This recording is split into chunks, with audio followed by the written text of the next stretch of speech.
আসসালামু আলাইকুম, সবাইকে স্বাগত জানাচ্ছি বিডি ভিউজে। আপনাদের সাথে আছি আমি ফাহাদিয়া মিতু। বর্তমানে পাকিস্তানের সবচেয়ে জনপ্রিয় রাজনীতিবিদ হলেন দেশটির কারাবন্দী সাবেক প্রধানমন্ত্রী ও পাকিস্তান তেহরিক-ই-ইনসাফ বা পিটিআই এর প্রতিষ্ঠাতা ইমরান খান। তার এই জনপ্রিয়তার প্রমাণ পাওয়া গেছে গত ফেব্রুয়ারি মাসে অনুষ্ঠিত পার্লামেন্ট নির্বাচনে। এই নির্বাচনে সেনাবাহিনী ব্যাপক কারচুপি ও অনিয়ম করে অনেকগুলো আসনে পিটিআই প্রার্থীদের বিজয়কে ছিনিয়ে নেবার পরেও সবচেয়ে বেশি আসন পেয়েছে পিটিআই সমর্থিত স্বতন্ত্র প্রার্থীরা। এ কারণেই ইমরান খানকে রাজনীতি থেকে চিরতরে বিদায় করে দিতে তাকে কারাগারে হত্যা করতে পারে সেনাবাহিনী। বিষয়টি নিয়ে উদ্বিগ্ন দেশে ও বিদেশে থাকা ইমরান খানের সমর্থকরা। বিস্তারিত থাকছে মোতালিব জামালের প্রতিবেদনে।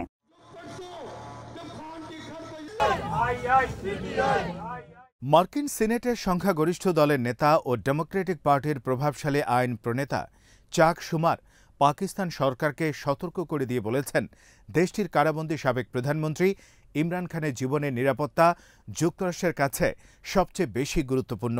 তাকে জেলের মধ্যে হত্যা করার কোনো চক্রান্ত যেন না করা হয়, সে ব্যাপারে প্রধানমন্ত্রী শাহবাজ শরীফের সরকারকে তিনি সতর্ক করে দিয়েছেন।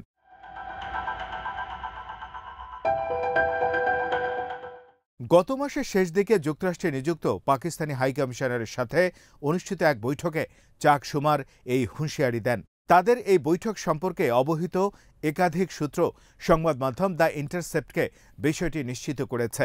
ওয়াশিংটনে পাকিস্তান দূতাবাসে দুই পক্ষের মধ্যে এই বৈঠক হয় বলে জানিয়েছে সূত্রগুলো।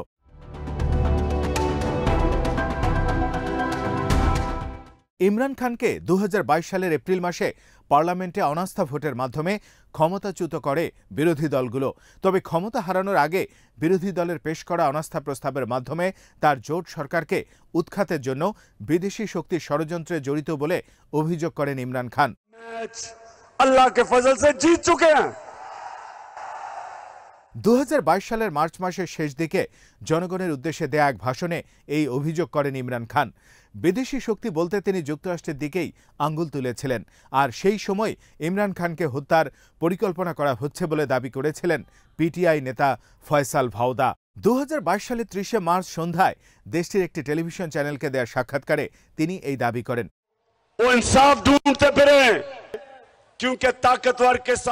পরে এপ্রিল মাসে পাকিস্তান সেনাবাহিনীর সার্বিক তত্ত্বাবধানে ও যুক্তরাষ্ট্রের প্ররোচনায় এই অনাস্থা প্রস্তাব পার্লামেন্টে উত্থাপন ও অনুমোদন করে বিরোধী জোট।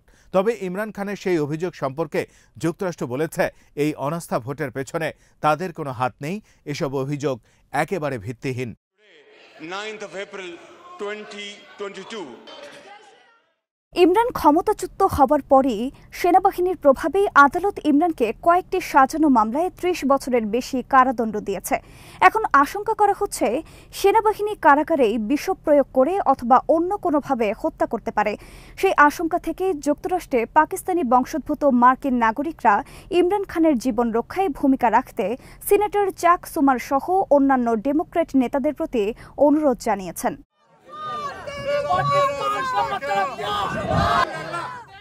চাক শুমার পাকিস্তানের রাষ্ট্রদূতের সাথে সাক্ষাৎ করে তাকে ইমরান খানের ব্যাপারে সতর্ক বার্তা দিয়েছেন। তবে চাক শুমারের অফিস ও পাকিস্তানি দূতাবাসের পক্ষ থেকে এই বৈঠক নিয়ে প্রকাশিত খবর সম্পর্কে কোনো মন্তব্য করা হয়নি। নিউ ইয়র্ক থেকে নির্বাচিত ডেমোক্র্যাট সিনেটর চাক শুমারের নির্বাচনী এলাকায় পাকিস্তানি বংশোদ্ভূত মার্কিন নাগরিকদের সংখ্যা অনেক বেশি। এই ভোটারদের বক্তব্যকে গুরুত্ব দিয়ে চাক শুমার ইমরান খানের নিরাপত্তার ব্যাপারে কথা বলেন পাকিস্তানি রাষ্ট্রদূতের সাথে।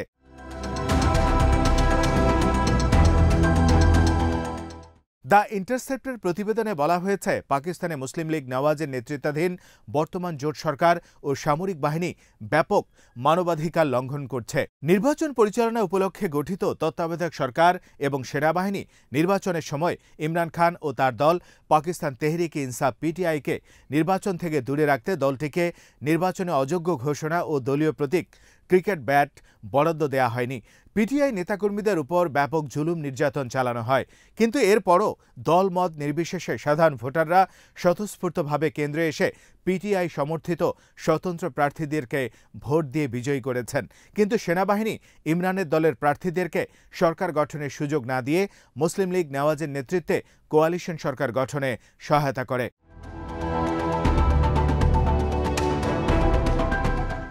নির্বাচনে ব্যাপক অনিয়ম, বিজয়ী প্রার্থীর ফল পাল্টিয়ে তাকে পরাজিত দেখানো সহ ইমরান খানের দলের ওপর নির্যাতন নিপীড়ন দেখেও না দেখার ভান করছে যুক্তরাষ্ট্র।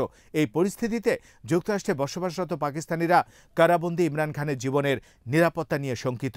এ নিয়ে বাইডেন প্রশাসনের নির্লিপ্ততায় তাদের উপর ক্ষুব্ধ তারা।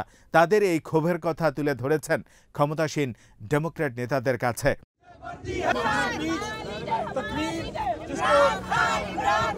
সিনেটর চাক সুমার পাকিস্তানি রাষ্ট্রদূত মাসুদ খানের সাথে বৈঠক করে তাকে ইমরান খানের নিরাপত্তা নিশ্চিত করার ব্যাপারে সতর্কবার্তা দিয়েছেন। বৈঠকের পরে পাকিস্তানি বংশোদ্ভূত আমেরিকান রাজনৈতিক কর্মী মুনির খান দ্য ইন্টারসেপ্টকে বলেন, ইমরান খানের নিরাপত্তা নিয়ে যুক্তরাষ্ট্রের সাথে ইতিবাচক আলোচনা হয়েছে সিনেটর চাক সুমারের। যুক্তরাষ্ট্রে থাকা ইমরান খানের সমর্থকরা মনে করেন এর মধ্য দিয়ে শাহবাজ সরকারের ওপর ইমরানের জীবনের নিরাপত্তা নিয়ে এক ধরনের চাপ সৃষ্টি করা সম্ভব হয়েছে। যদিও ইমরান খানের জীবন নিয়ে শঙ্কা এখনও রয়ে গেছে বলে মনে করেন তারা।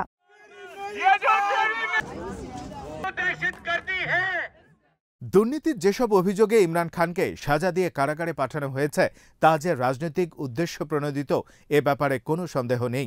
সাজানো মামলায় ইমরান খানকে ৩০ বছরের বেশি সাজা দেওয়ার নিন্দা জানিয়েছে আন্তর্জাতিক মানবাধিকার সংগঠনগুলো। তারা অবিলম্বে ইমরান খানের মুক্তি দাবি করেছেন।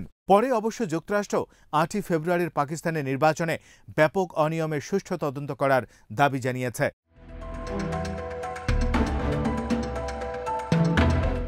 প্রতিনিধি পরিষদে টেক্সাস থেকে নির্বাচিত ডেমোক্র্যাট সদস্য গ্রেগ কাসার গত মাসে সাংবাদিকদের কাছে বলেছেন, পাকিস্তানের ৮ই ফেব্রুয়ারি নির্বাচনে ব্যাপক অনিয়ম ও জালিয়াতির যে অভিযোগ উঠেছে তার সত্যতার ব্যাপারে মার্কিন পররাষ্ট্র দপ্তরও একমত।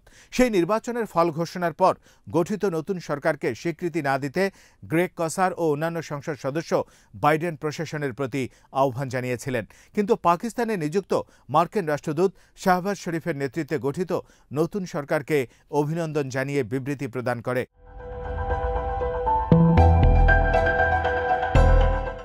পররাষ্ট্রনীতি বিষয়ক বিশেষজ্ঞরা বলছেন, নিরাপত্তা নামে বাইডেন প্রশাসন একটি ব্যাপক জালিয়াতি নির্বাচনের মাধ্যমে গঠিত সরকারকে অভিনন্দন জানানোর যে দৃষ্টিভঙ্গি গ্রহণ করেছে তা গণতান্ত্রিক নীতিমালার স্বীকৃত মূল্যবোধকে পদদলিত করেছে। Think tank centre for international পলিসির নির্বাহী ভাইস প্রেসিডেন্ট ম্যাট ডাস বলেছেন, বাইডেন প্রশাসন এমন একটি নজির বা উদাহরণ তৈরি করল, যুক্তরাষ্ট্র একটি দেশের সাথে নিরাপত্তা সংক্রান্ত ইস্যুকে গুরুত্ব দিতে গিয়ে মানবাধিকার লঙ্ঘন ও গণতান্ত্রিক রীতিনীতিকে পদদলিত করার মতো গুরুতর বিষয়গুলো ধামাচাপা দিয়েছে।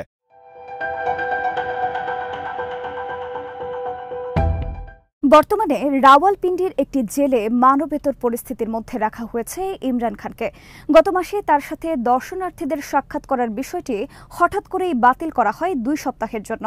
এর ফলে কারাগারে ইমরান খানের শারীরিক অবস্থা নিয়ে তার সমর্থকদের মধ্যে উদ্বেগ উৎকণ্ঠা ছড়িয়ে পড়ে।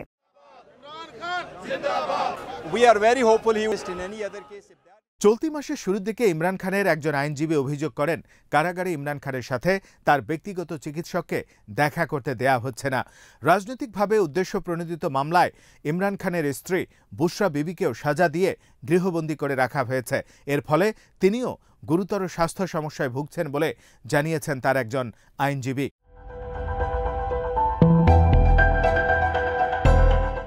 কারাগার থেকে দেয়া এক বিবৃতিতে ইমরান খান বলেছেন, আমার ভাগ্য নির্ভর করছে সেনাপ্রধান জেনারেল আসিম মুনিরের মর্জির উপর। আমি সবাইকে এটা জানাতে চাই, আমার এবং আমার স্ত্রী বুশরা বিবির জীবনে যে কোনো সময় যে কোনো কিছু ঘটে যেতে পারে, আর সেরকম কিছু ঘটলে এর জন্য সেনাপ্রধান জেনারেল আসিম মুনির দায়ী থাকবেন।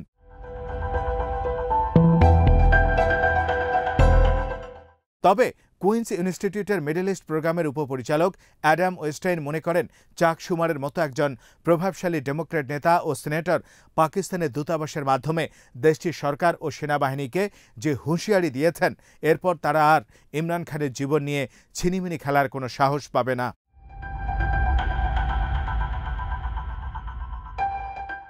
আজ এখানেই শেষ করছে।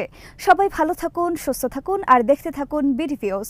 চ্যানেলটি ভালো লাগলে সাবস্ক্রাইব করুন, সংযুক্ত থাকুন আমাদের ফেসবুক পেজে। আল্লাহ হাফেজ।